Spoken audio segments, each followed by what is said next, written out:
पिछले 15 दिनों से दंड जुर्माने के पैसे जमा करके महतो टोली के पंचों ने पेट्रोमैक्स खरीदा है। इस बार रामनवमी के मेले में गांव में सब मिलाकर 8 पंचायतें हैं। हर एक जाति की अलग अलग सभा चट्टी है। सभी पंचायतों में दरी, जाजिम, शतरंजी और पेट्रोमैक्स हैं। पेट्रोमैक्स जिसे गांव वाले पंचलाइट कहते हैं। पंचलाइट खरीदने के बाद पंचों ने मेले में ही तय किया 10 रुपये जो बच गए हैं इससे पूजा की सामग्री खरीद ली जाए। बिना नेम टेक के कल कब्जे वाली चीज का पुण्याह नहीं करना चाहिए। अंग्रेज बहादुर के राज में भी पुल बनाने से पहले बलि दी जाती। मेले से सभी पंच दिन दहाड़े ही गांव लौटे। सबसे आगे पंचायत का छड़ीदार पंचलाइट का डिब्बा माथे पर लेकर और उसके पीछे सरदार, दीवान और पंच वगैरह। गांव के बाहर ही ब्राह्मण टोले के फुटंगी झा ने टोक दिया, कितने में लालटेन खरीदा हुआ महतो? देखते नहीं है पंचलाइट है। 52 टोले के लोग ऐसे ही तौप करते हैं। अपने घर की डिबरी को भी बिजली बत्ती कहेंगे और दूसरों के पंचलाइट को लालटेन।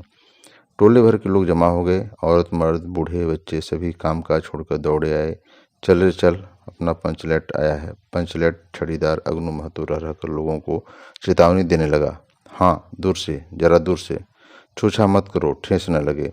सरदार ने अपनी स्त्री से कहा, सांझ को पूजा होगी, जल्दी से नहा धोकर चौका पीढ़ी लगाओ। टोले की कीर्तन मंडली के मुलगैन ने अपने भगतिया पक्षकों को समझाकर कहा, देखो आज पंचलाइट की रोशनी में कीर्तन होगा।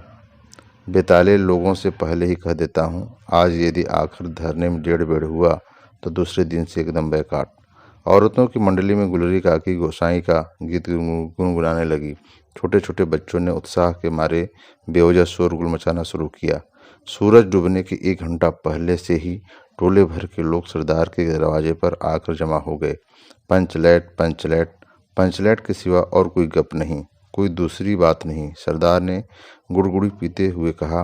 दुकानदार ने पहले सुनाया, पूरे 5 कौड़ी 5 रुपया। मैंने कहा कि दुकानदार साहब, यह मत समझिए कि हम लोग एकदम देहाती हैं, बहुत बहुत पंचलाइट देखा है। इसके बाद दुकानदार मेरा मुंह देखने लगा, बोला, लगता है आप जाति के सरदार हैं। ठीक है, जब आप सरदार होकर खुद पंचलाइट खरीदने आए हैं तो जाइए, पूरे 5 कौड़ी में आपको दे रहे हैं। दीवान जी ने कहा, अलबत्ता चेहरा पर रखने वाला दुकानदार है।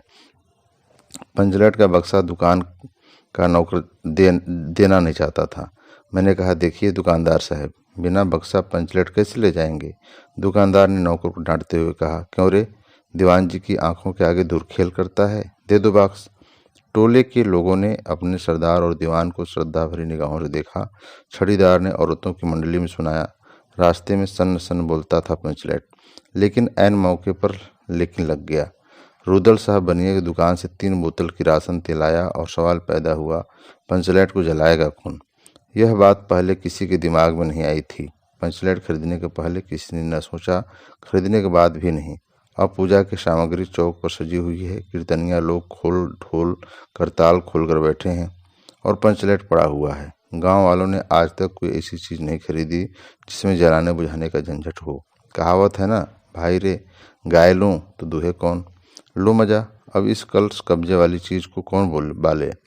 यह बात नहीं कि गांव भर में कोई पंचलाइट बालने वाला नहीं। हर एक पंचायत में पंचलाइट है, उसके जलाने वाले जानकार हैं। लेकिन सवाल है कि पहली बार नेम टेम करके शुभ लाभ करके दूसरी पंचायत के आदमी की मदद से पंचलाइट जलेगा। इससे तो अच्छा है पंचलाइट पड़ा रहे।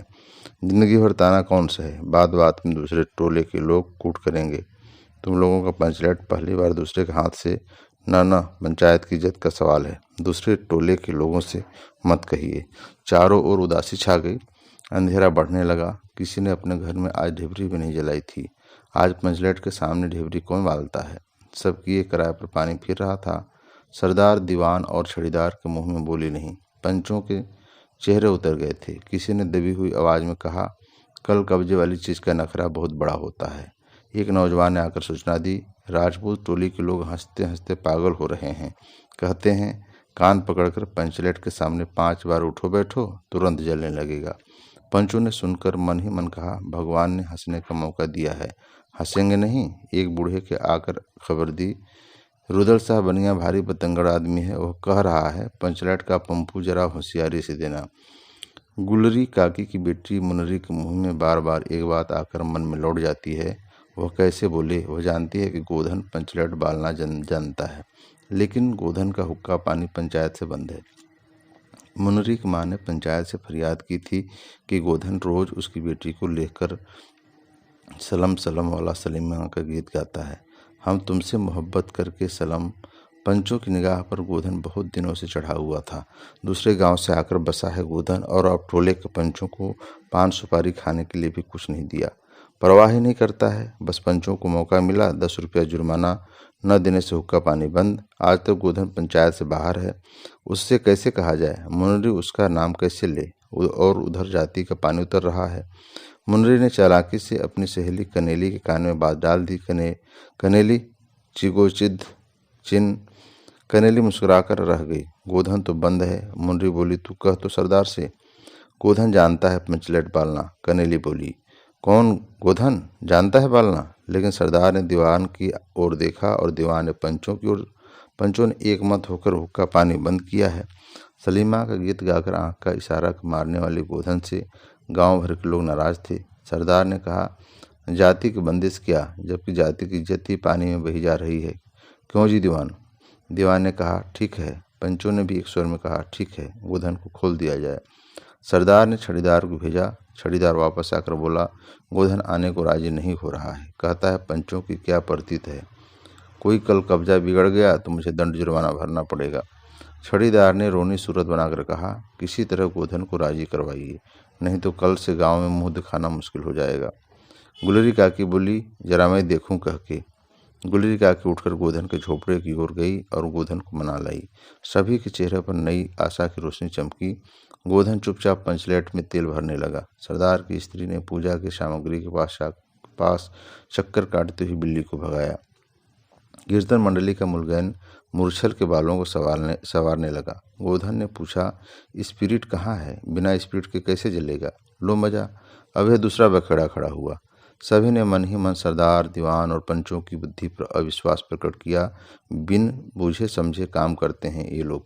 उपस्थित जनसमूह में फिर मायूसी छा गई। लेकिन गोधन बड़ा होशियार लड़का है, बिना स्पिरिट के ही पंचलेट जलाएगा। थोड़ा गरी का तेल ला दो। मुनरी दौड़कर गई और एक मलसी गरी का तेल ले आई। गोधन पंचलेट में पंप देने लगा। पंचलेट की रेशमी थैली में धीरे धीरे रोशनी आने लगी। गोधन कभी मुंह से फूंकता, कभी पंचलेट की चाबी घुमाता। थोड़ी देर के बाद पंचलेट से सनसनाहट की आवाज़ निकलने लगी और रोशनी बढ़ती गई। लोगों के दिल का मैल दूर हो गया। गोधन बड़ा काबिल लड़का है।